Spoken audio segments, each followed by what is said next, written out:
Muy buenos días, hermanos y hermanas, Dios les bendiga. Vamos a dar inicio a esta lección del día de hoy, siempre bajo la línea de pensamiento del hablar del cristiano.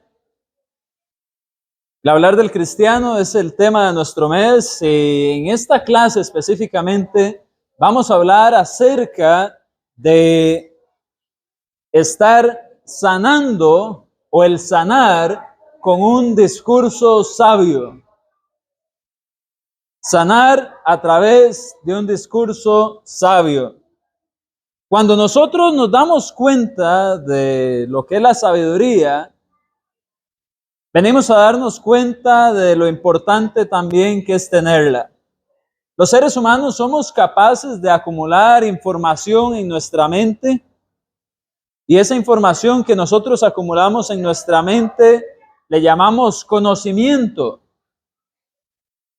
Sin embargo, muchas veces este conocimiento puede ser como esa caja de herramientas que algunos tienen, que está muy bien equipada, tiene todos los martillos, los desatornilladores, las llaves fijas, llaves de mordaza móvil, diferentes herramientas, pero adivinen qué, a veces aunque está bien equipada, no saben usar esas herramientas, o se saben usar algunas de las herramientas que están en esa caja. Bueno, el conocimiento viene a ser así. El conocimiento es información que nosotros tenemos en nuestra mente. Pero la sabiduría, por su parte, aunque tiene que ver con el conocimiento, tiene que ver también con la buena práctica del mismo. Es decir, la sabiduría es el uso adecuado del conocimiento que nosotros somos capaces de acumular en nuestra mente. Como se decía más temprano en la predicación, nosotros vivimos en este entorno, en este planeta, y conforme vamos viviendo, recibimos información por la vista, por los oídos, por el gusto, por el tacto, y a través de nuestros 5 sentidos, nosotros vamos acumulando conocimiento desde pequeños. Usted ve a los niños y andan mordiendo cosas solo para sentir texturas, andan tocando las cosas, agarrándolas, ven y van absorbiendo conocimiento, pero con el pasar del tiempo vamos adquiriendo sabiduría donde ya no solo agarramos cosas, sino que las usamos para un propósito. De igual manera, cuando hablamos del hablar del cristiano, puede suceder de una forma muy semejante. Podemos tener un conocimiento que puede servir para sanar a aquellos que están sufriendo o que están en una situación vulnerable, o podemos tener un conocimiento que puede servir para destruir, para dañar. Por ejemplo, si recordamos allá en Hechos capítulo 8, hay un personaje muy famoso, conocido como Simón el Mago. Simón era un hombre que engañaba a las personas con sus artes. Y hay un punto en el cual Simón recibe el evangelio y lo obedece, y él se da cuenta que con la imposición de manos de los apóstoles se podían impartir, ¿qué cosa? Dones milagrosos. Entonces él viene y apresuradamente les dice que les vendan, a los apóstoles les dice que le vendan esa capacidad de imponer manos para impartir dones. Y el apóstol Pedro lo reprende y le dice que se arrepiente y que más bien le ruegue a Dios a ver si acaso es perdonado. Simón venía de obtener el conocimiento sobre cómo se impartían los dones milagrosos. Pero definitivamente en ese texto nos damos cuenta por sus palabras, por su discurso, que aunque tenía conocimiento de cómo se impartían los dones, él no tenía sabiduría con respecto al propósito de estos dones, que era edificar a los creyentes, que era convencer a los no cristianos y de esa manera servir en el reino de Dios. Así que podemos tener conocimiento sin tener sabiduría. Cuando vamos nosotros a Proverbios 12:18, que es nuestro texto de esta mañana, vamos a darnos cuenta que Proverbios 12:18 nos dice de la siguiente manera: hay hombres cuyas palabras son, ¿como qué? Como golpes de espada. Y luego dice, mas la lengua de los sabios es medicina. Este es el texto base de esta mañana. Hay hombres cuyas palabras son como golpes de espada, mas la lengua de los sabios es medicina. ¿Cuánta sabiduría hay en este texto con respecto a la sabiduría? Por eso es que nosotros podemos sanar a otros con un discurso sabio. Y de eso vamos a hablar en esta mañana. Podemos llegar y tener conocimiento sobre algo, pero nosotros debemos tener también control emocional, control espiritual sobre nuestras palabras, porque el conocimiento no es suficiente, hay que tener sabiduría para moldear nuestras palabras. Si no tenemos un control emocional, vamos a decir, o lo primero que se nos viene a la mente, no hay sabiduría ahí. Y si no tenemos un control espiritual, podemos usar conocimiento para destruir también a personas. Pero si tenemos esta madurez que estamos buscando y alcanzamos la sabiduría en nuestra forma de hablar, nuestro discurso, en el hablar del cristiano, que es lo que somos, cristianos que hablamos, nos comunicamos, vamos a poder ser más bien como medicina para otros.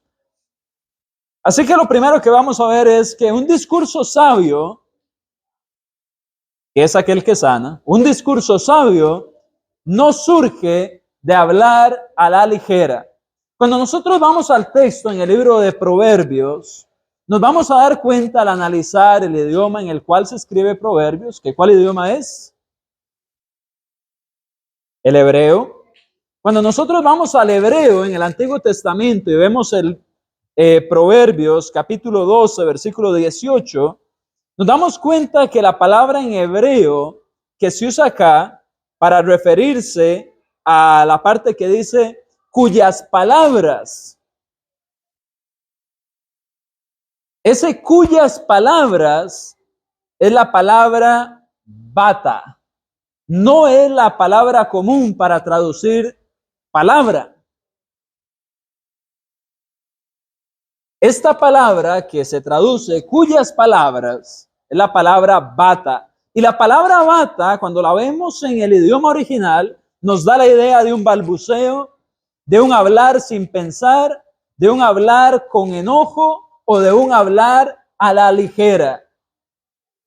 O sea, si quisiéramos hacer una traducción un poco literal y también más adaptada, pudiéramos decir que hay hombres cuyos balbuceos son como golpes de espada, o hay hombres cuyos comentarios a la ligera, cuyas palabras sin pensar son como golpes de espada.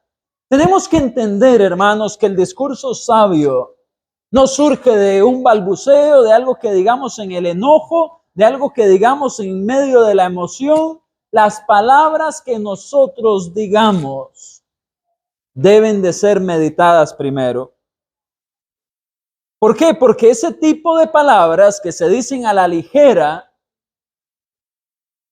pueden ser dañinas para nuestros hermanos. Una palabra que se dice a la ligera, sin pensar, sin el tacto suficiente, sin el estar emocionalmente preparado para hablar ese asunto, sin estar en los 5 sentidos de que si mis palabras son necesarias o las estoy diciendo de más, o sin estar reflexionando en si estoy hablando desde el enojo o no, esas palabras que no se piensan pueden causar división. ¿Qué pasa cuando una espada golpea? divide, corta, hace una división, parte por la mitad. Unas palabras que se dicen sin pensar, sin premeditarlas, en el calor del enojo o de la emoción, pueden ser palabras que hieran sentimientos, porque ¿qué hace una espada? No solamente corta objetos, corta personas, causa heridas. Y a veces podemos hablar de la contextura física, a veces podemos hablar de la edad, a veces podemos hablar sobre cosas vergonzosas, y si las decimos así nomás, pueden causar daño.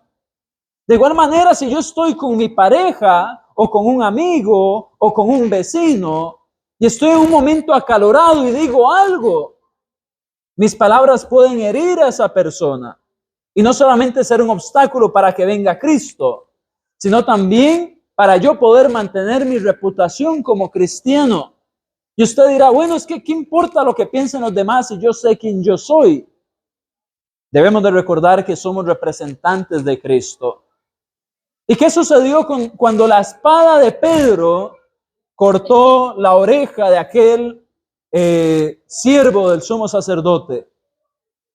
Jesús vino y la terminó de arrancar. No, sanó la oreja de aquel hombre. ¿Y qué estaba pasando con Jesús en ese momento? Lo estaban capturando para llevarlo a enjuiciar y después a crucificar. Así que nuestras palabras no pueden ser como espadas que hieren. Nuestro Señor no hería, Él curaba. Así que por eso es bueno poner atención a nuestras palabras. ¿Qué más puede hacer una espada y qué hacen nuestras palabras? Pueden causar tensión. ¿Qué pasa cuando usted ve, bueno, hoy en día no vemos, la gente no anda a espadas, ¿verdad? Comúnmente. Ya las espadas se dejaron de usar. Pero en el tiempo de la Biblia, las personas andaban espada. Hoy en día, ¿qué andan las personas? Andan navajas, andan armas, pistolas. Entonces, ¿cómo se sentirían ustedes si yo ando aquí con un arma en mi cinturón y la ando enseñando? Y ustedes ven que yo predico y yo la agarro y la uso de ejemplo y muevo esa arma para todo lado. ¿Cómo sería esa clase? Sería tensa, ¿no? Ustedes estarían diciendo en qué momento esa arma se dispara. ¿En qué momento le causa un daño a alguien? Imagínense yo como el loquillo ese de las caricaturas. Qué terrible, ¿no? Bueno, a veces es nuestro discurso. A veces es el discurso del cristiano que como una espada anda agitándose por todo lado, causa tensión. Tenemos que pensar la forma en la que hablamos, porque esa tensión, aparte de incómoda, es peligrosa. Las palabras del cristiano no pueden ser como golpes de espada, no puede ser una espada agitándose ahí, viendo a ver a dónde pega. Deben de ser bien meditadas, no pueden ser, como dije, bata, una palabra sin pensar. Bata es la palabra en hebreo, ¿verdad? No fue que me volví loco y ya estoy hablando de prendas de vestir. Bata es la palabra en hebreo que se traduce del texto de Proverbios 12:18. Así que las palabras amenazantes, guárdelas, deséchelas, no las ande enseñando. Usted no las necesita. Por otro lado, debemos de entender que como hijos de Dios, ni debiéramos de causar tensión, ni división, ni herir sentimientos, así que no podemos andar agitando ahí la espada. Vamos a ver algunos ejemplos en la Biblia de personas que hablaron sin pensar correctamente, ¿ok? Así que, por favor, les voy a pedir que estén atentos a la Biblia. Si alguien levanta la mano, es que ya tiene ese texto, así que no busca el mismo texto que el anterior, para que así podamos ir en los textos rápidamente. Vamos a leer Job capítulo 2, versículo 9. ¿Quién levanta la mano? ¿Quién lo va a buscar? Job 2:9, Catherine. Vamos a ver Job 16, del 2 al 3. ¿Quién lo va a leer? Mayela. Tenemos también 1 Samuel 1, del 6 al 7. ¿Quién lo lee? April. Tenemos Génesis 37 del 19 al 20. ¿Quién lo va a leer? Por acá, Hillary. Tenemos Segunda de Reyes 2:23. ¿Quién lo va a leer? Génesis 37 del 19 al 20. Segunda de Reyes o segundo libro de Reyes 2:23. ¿Quién lo lee? Priscila. Y el último, segundo libro de Samuel 6:20. Ok. ¿Quién tiene Job 2:9, Catherine?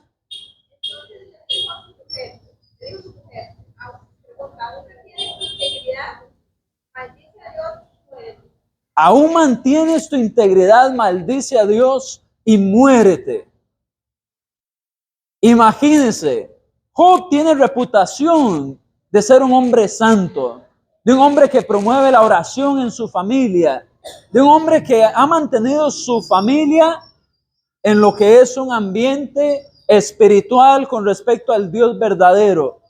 ¿Y quién está diciendo estas palabras? La esposa de Job. Job estaba en esa situación tan dura, estaba acabado físicamente hablando, en algo que algunos describen como una sarna, como una enfermedad de la piel, con úlceras, con malos olores, con una condición horrible. ¿Y qué le dice la esposa? Aún usted es íntegro. Maldiga a Dios y muérase. Ya, renuncie a su fidelidad a Dios. ¿Qué le pasa? Estas palabras, hermanos y hermanas, son como espada, son dañinas. Como cónyuges, nosotros tenemos que ser cuidadosos conforme a cómo le hablamos a nuestro esposo o esposa. Como amigos, tenemos que saber cómo le hablamos a nuestros amigos. Igual de padres para hijos y de hijos para padres. El punto es, esas palabras que se dicen a la ligera, no son palabras a la ligera. Gracias a Dios está hablando de Job. Un hombre que según la escritura, Dios mismo le dice a Satanás, has considerado a mi siervo Job. En otras palabras, Dios le estaba diciendo, este es lo mejor de lo mejor, estoy orgulloso de él, este es un buen siervo. Y Dios ya sabía lo que Satanás iba a hacer y lo que iba a venir y que él iba a ser íntegro hasta el final. Y por eso ahora hay una lección para todos nosotros desde el libro de Job. Y hay muchos propósitos en ese libro. Pero hoy que estamos hablando del discurso del cristiano, de la forma de hablar, de cómo sanar con un discurso sabio, definitivamente no había sabiduría acá. A veces nuestro consejo puede ser de, ay no, yo que usted mejor se va de esa iglesia. Ay no, yo que usted mejor ni vuelva porque usted la verdad que no sirve para las cosas espirituales. O hermano, lleva tanto que comete esto y esto. No hombre, usted lo tenemos es cortado de comunión.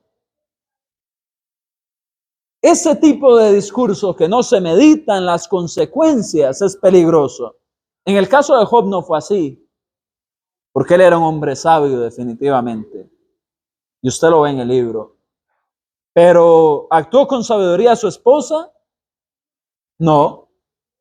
Y nada tiene que ver con que fuera la esposa de Job, en el sentido de que muchas veces usted y yo podemos encontrarnos siendo esa persona insensata también. Seguimos en Job 16, del 2 al 3. ¿Quién lo tiene? Muchas veces he oído cosas como estas. Consoladores molestos sois todos vosotros. ¿Tendrá un fin las palabras vacías? ¿O qué te anima a responder? Ahí termina el 2. ¿Qué es el 3? Ah, ok. No, está bien ahí. Está bien ahí. Como podemos ver, aquí está Job nuevamente. Podemos recordar, vinieron 3 amigos de Job de lejos. Job está con esta enfermedad en su piel, está de luto, perdió a sus hijos, perdió sus tierras, bueno, no sus tierras, sus animales, sus cultivos. Se le vinieron todas las plagas encima. Y estos 3 amigos que vienen a visitarle, no hacen sino más que decirle, usted está así por causa de un pecado. Usted tiene un pecado oculto. Y por causa de que tiene un pecado oculto, entonces usted está en la miseria. Arrepiéntase. ¿No será que usted hizo esto? ¿No será que usted es un avaro? ¿No será que usted es aquí? ¿No será que usted es allá? Y ahí, en medio de ese contexto, es que Job viene a decir estas palabras. ¿Qué clase de consoladores eran estos amigos? Mayela, ¿qué dice ahí? Molestos, ¿qué más? Consoladores molestos, sois todos vosotros. ¿Tendrán fin las palabras vacías? Él estaba diciendo que ya se callaran. ¿Por qué? Porque estaban ahí no más que acusándole y acusándole y acusándole. Y entre todas esas acusaciones, no había ninguna evidencia de que él hubiera realmente pecado. Y no que Job nunca pecó. Ese es Jesús únicamente. Primera de Pedro, capítulo 1, capítulo 2, versículos del 21 al 23. Solamente Jesús no ha pecado. Pecó Job, sí, a lo largo de su vida en diferentes modos pecó, pero en el contexto presente que él está pasando, él no se encontraba en una situación pecaminosa. Él simplemente estaba en medio de una serie de eventos que sucedían alrededor de él, pero su enfermedad no era causa del pecado. Él estaba viviendo de una forma santa, de una forma apartada para Dios, como usted y yo lo debemos de hacer. Pero los amigos eran, usted tiene algo, usted es culpable. Y todo era un ambiente tan negativo que es irónica la palabra que él dice, porque dice consoladores molestos. La idea de un consolador, de alguien que consuela, no es ser molesto, es traer alivio. Tenemos que ser cuidadosos entonces de no ser como estos amigos de Job. Estar asumiendo cosas, estar cargando prejuicios para hablar con nuestros hermanos, para hablar con las personas que evangelizamos, con el que tenemos el estudio bíblico, con quien quiera que sea. ¿Por qué? Porque ese prejuicio es eso, un juicio que se hace anticipadamente. Pero lo que importa es la realidad. Y muchas veces en vez de traer consuelo, podemos convertirnos en molestos si no pensamos lo que hablamos. Primero pensamos y luego esas palabras salen de nuestra boca para tener un resultado. A veces es como la espada. Para Job esto era una espada molesta, golpeándole. No lo dice así, pero estamos tomando las palabras de Proverbios para mostrar lo que él sintió. Vean 1 Samuel capítulo 1 versículos 6 y 7. En este libro, antes de que lo lea, tenemos el siguiente contexto. Estaba la madre de Samuel, creo que su nombre es Ana, y había una mujer llamada Penina. Ambas eran esposas de un hombre llamado Elcana. Penina tenía hijos, pero Ana era una mujer que era estéril. En tiempos de la antigüedad, la esterilidad era un estigma muy marcado. Y pese a que Elcana amaba increíblemente a su mujer y no le importaba eso, Penina era una mujer que actuaba de una manera como un hombre golpeando con su espada. Así que vamos a leer el texto. ¿Quién lo tiene? Primera de Samuel, primer libro de Samuel, capítulo 1, del 6 al 7. Su rival le gritaba, enojándola y Jehová no le había concedido tener. Así hacía cada año, cuando subía a la casa de Jehová, la gritaba así, el cual Ana lloraba y le decía. Pueden ver cómo los golpes de espada, cómo el discurso sin sabiduría es dañino. Cada vez que su esposo iba a servir al templo, esta mujer se aprovechaba y le hacía, como decimos hoy en día, bullying. Era un bullying. Y esta mujer, que era una mujer buena, lloraba, ella sufría. Ella estaba hablando desde el enojo interno, porque seamos sinceros, cuando una persona trata de intimidar a otra, cuando una persona trata de hacer daño a otra, esa persona habla desde el enojo. Lucas 6:45 dice, el hombre bueno del buen tesoro de su corazón saca lo bueno, el hombre malo del mal tesoro de su corazón saca lo malo, porque de lo que abunda en el corazón habla la boca. Entonces, ¿qué tenía esta mujer acá? Pura incomodidad, pura amargura, puro enojo. Y eso era lo que estaba proyectando, estaba hiriendo.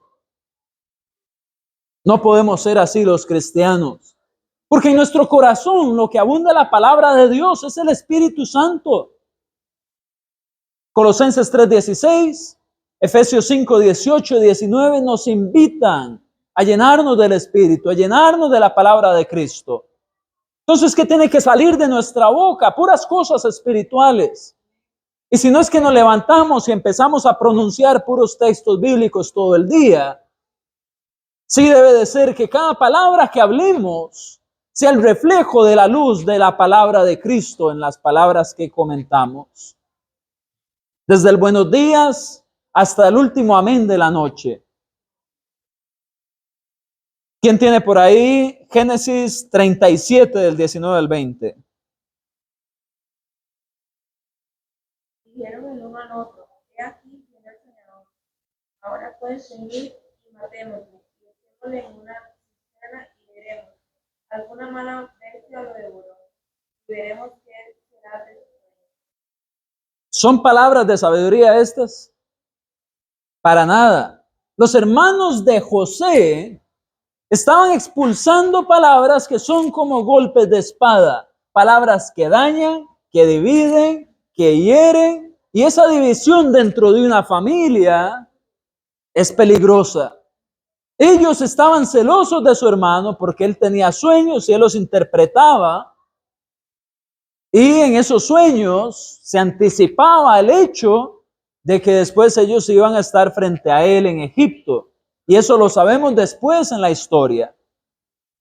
Pero ¿qué estaban haciendo ellos acá? Estaban conspirando para hacer daño.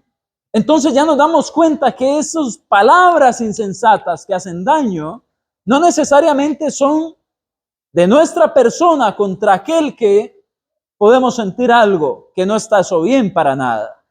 Pero no es en una línea recta solamente. Estos golpes de espada, que al final el que termina siendo dañado es José, que no está recibiendo esas palabras, porque eso se da entre el grupo de los hermanos, mientras José venía a lo largo, imagínenselo, uy, viene el soñador ese. Hay que hacer algo para matarle. Hay que eliminarlo ya, no me lo soporto. Ya me tiene mal. Pero en esa conversación, ese veneno, ese filo que daña, que corta, se está propagando para dividir la familia, para herir a José. Así que al final la espada viene a dañar a José, pero también daña a los otros hermanos, que aunque José ni cuenta se da, alguno tuvo la idea grandota de venir a decir eso, y mientras conspiraban, entre ellos mismos estaban haciendo división, se estaban hiriendo, estaban afectando a la familia. Entonces vemos que esto no es solamente un ataque directo. A veces cuando hablamos con alguien sobre alguien, tenemos que ser sabios y decir, bueno, si Dios está aquí, donde yo estoy, y Él ve lo que yo digo, ¿qué palabras voy a usar? Tengo que ser más cuidadoso a la hora de escogerlo. Tengo que pensar, ¿para qué le voy a decir yo algo a la hermana Janet de Roy? ¿Va a ser algo para beneficiar a Roy? ¿Es algo que nos va a ayudar a que él mejore? ¿O esto que le voy a dar a ella es que voy a sembrar algo que termine siendo de daño para Roy, ya sea en su reputación, ya sea en algo que maquinemos contra él? Hay que pensar antes de la bata, antes de hablar sin pensar. Nuestras palabras tienen resultados. ¿Quién tiene por ahí? Segundo libro de Reyes 2:23.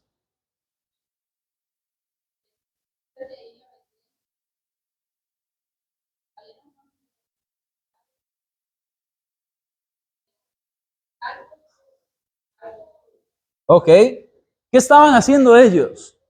Se estaban burlando de la calvicie del profeta de Dios. Decían, calvo sube, calvo sube.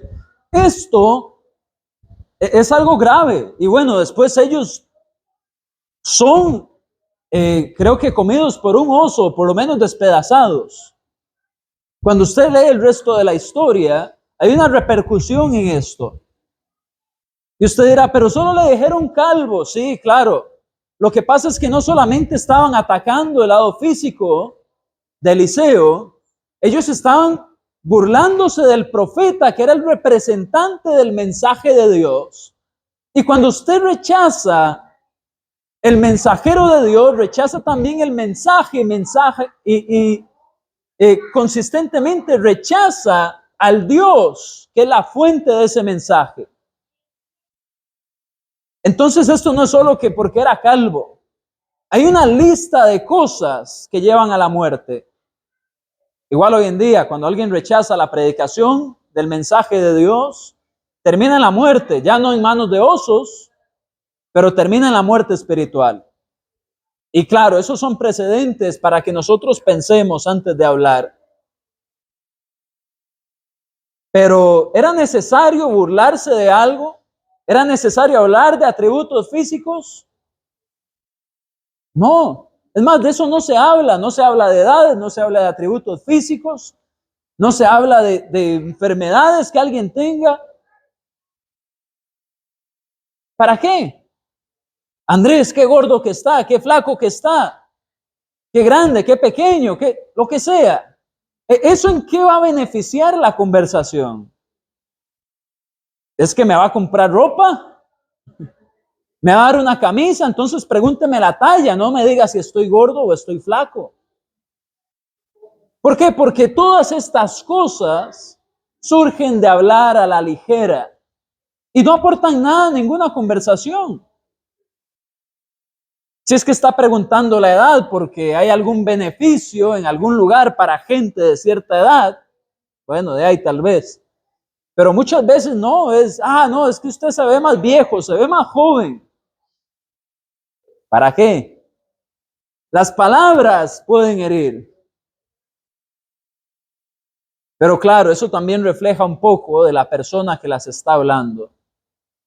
En fin, sigamos. ¿Quién tiene? Segundo libro de Samuel, capítulo 6, versículo 20.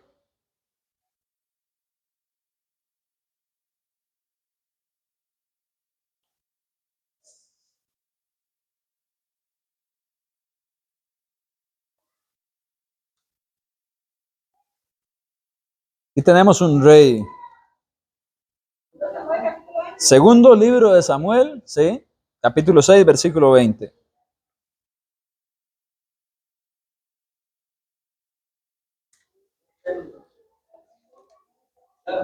¿Qué dice Steph?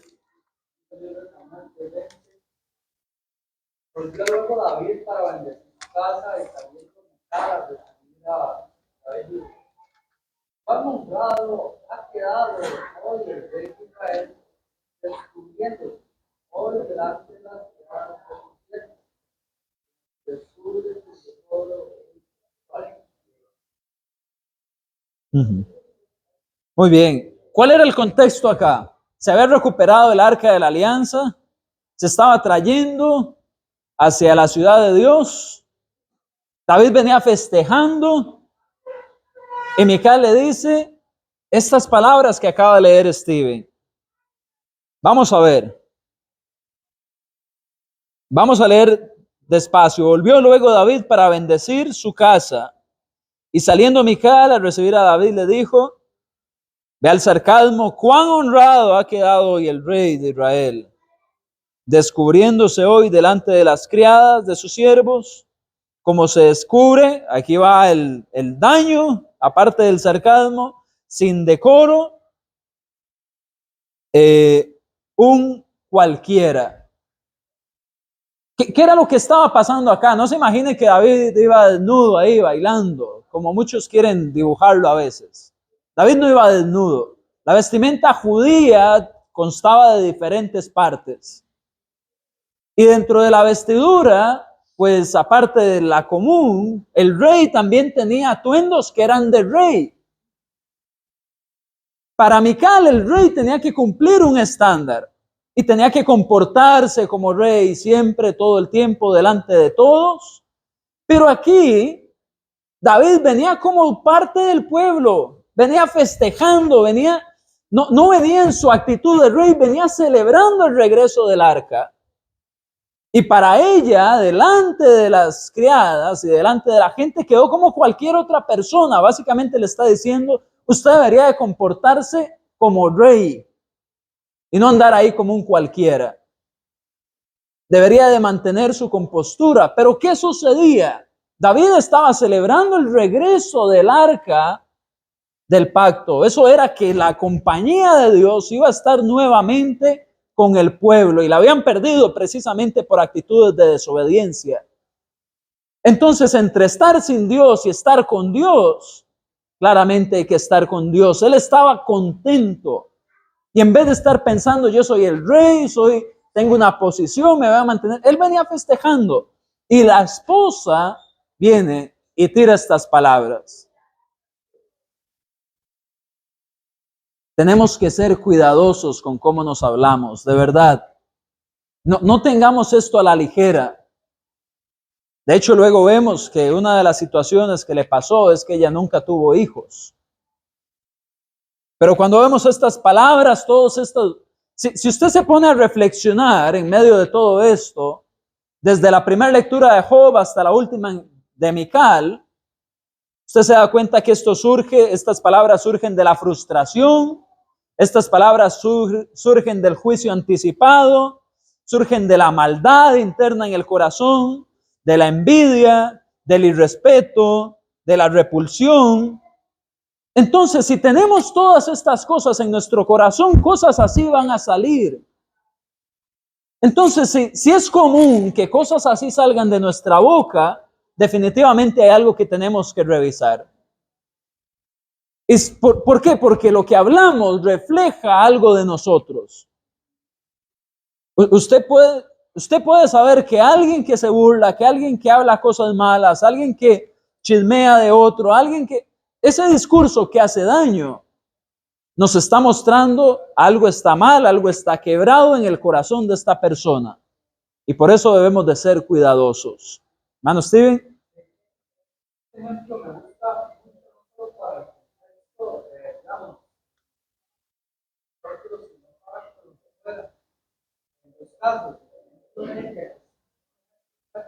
de la manera de hablar y el ejemplo positivo de cómo responde David a ella ante esa situación. Voy a mencionarlo rápido. Superior que dicen, ¿verdad? Tal vez el piso, ¿verdad? Y trabajo, varios compañeros que de diferentes maneras han utilizado como algún tipo de frase, o digamos que le hacen algo a uno y uno se queda callado, pero a otra persona no se dice pero van y se adelantan, o tal vez solo en un contexto de uy, yo comer a cierta hora porque hay un problema de gas, tal vez otras veces no lo pongas a hacer eso, puede que aquí en este texto vemos cómo David responde a Mical al frente de para no solamente estar buscando una buena forma de contestar, sino que te está curando en salud y este texto me cayó apenas porque ya de esto, todo esto, ¿eh? Hay un momento bajado bloqueado para decir, ya esto es así, esto es así, esto es así. Esto hace para presentar el mensaje que hay que ver. Claro, claro. Muchas veces hay que considerar este ejemplo para cuando alguien le dice algo negativo a uno, algo que no es verdad, lo que uno está haciendo, con las palabras adecuadas para responderle y así, que digamos, que alguien diga algo a mí, no se acuerda que no lo puede creer, pero yo necesito darle réplica para curarme en salud y para que haya el alrededor adecuado. Claro, gracias. Es un buen ejemplo. De hecho, ahorita ya vamos para la parte de la medicina también o del hablar con sabiduría. Esa fue el lado de la espada, que es la primera parte del versículo. Ahora vamos a hablar del hablar con sabiduría. Si usted está tomando notas, anote ahí al final del punto anterior, Lucas 6:45, Proverbios 25:18, Salmo 52:2, Salmo 57:4 y Salmo 64:3. Ya ahí usted tiene toda una clase de cómo no tiene que hablar una persona. Ahora, Proverbios 25:18, Salmo 52:2, Salmo 57:4, Salmo 64:3. Sí, ahora vamos a ver cómo el discurso sabio puede curar los males de otros. La segunda parte del versículo dice, más, es decir, viene y hace un contraste, más la lengua de los sabios es medicina. Cuando aquí dice medicina, la palabra que se usa en el hebreo es la palabra marpé, que quiere decir que es curativo, algo tiene la cualidad de ser curativo, que es medicina, que es un remedio, que es salud. Y definitivamente la medicina detiene el avance del dolor. Cuando una persona ya está sufrida, sus palabras pueden hacer que ese sufrimiento se detenga. La medicina mejora la condición de las personas cuando están enfermas. Usted puede hacer que el día de una persona sea un día mejor dependiendo de cómo usted le habla. ¿Y qué hace además la medicina? Restaura. Cuando algo está dañado, usted se pone un ungüento, se toma algo, no solo detiene, no solo mejora la condición, hace que cosas nuevas surjan, ya sea en la piel, ya sea en su sistema de defensas. La medicina ayuda a que cosas se restauren, que vuelvan a surgir en mejor condición. Así son las palabras que nosotros tenemos. Cuando son con sabiduría, toman a las personas y las ponen en una condición mejor. Vamos a ver algunos ejemplos. Voy a comentarlos, usted los va anotando. Por ejemplo, Jesús después de la negación de Pedro, cuando usted va a Juan capítulo 20, versículos del 15 al 19, Pedro había negado a Jesús ¿cuántas veces? 3 veces. Y en estas 3 veces que Pedro negó a Jesús, imagínense cómo él se sentía después cuando lo ve resucitado. Si se sintió mal cuando lo negó, viendo el cumplimiento de lo que se le había dicho, ahora que lo tiene al frente, no sé si usted alguna vez ha ofendido a alguien y luego se lo topa de frente y usted dice, qué vergüenza, ¿con qué cara me le paso yo al frente? A veces tratamos hasta como de evitar la situación. Pero Jesús viene y le dice, pastorea mis ovejas, apacienta mis ovejas. Y viene y convierte a Pedro de aquel que se sentía en una condición tan terrible, en aquel que cuando está en Hechos capítulo 2, versículo 14, es el que se puso en pie con los otros 11 y empezó a hablar cómo el cumplimiento de la profecía del profeta Joel se llevó a cabo. Hechos 2:14. Así que podemos ver cómo las palabras de Jesús animaron a Pedro a convertirse en una mejor persona. Podemos recordar también en Génesis 50:20 las palabras de José para sus hermanos. Ellos se dan cuenta quién es José. Ellos recuerdan el daño que le habían hecho. Pero ¿para qué fue todo lo que sucedió según José? En Génesis 50:20. Vamos a leerlo. para el propósito de Dios, ¿sí? Vea las palabras de José. Esto es algo increíble. Génesis 50:20. Por eso lo quiero leer. Dice: vosotros pensasteis mal contra mí, mas Dios lo encaminó a bien para hacer lo que vemos hoy, para mantener en vida mucho pueblo. ¿Qué habían hablado ellos? Matemos a aquel soñador, matemos a nuestro hermano. Y él dice: ustedes hablaron mal contra mí, pero ¿sabe qué? Esto Dios lo usó para el bien, para salvar a muchos. José está hablando desde la sabiduría para restaurar la relación que sus hermanos con espada habían cortado. Él tiene esa palabra sabia que es como medicina. Aquí vemos sabiduría. Podemos recordar las palabras de Ruth a Noemí en Ruth 1:16. Tu Dios será mi Dios, tu pueblo será mi pueblo. No me pidas que me vaya ni me aparte de ti. Ruth estaba en una condición en la cual habían muerto sus hijos, su esposo, estaba sola, y las palabras,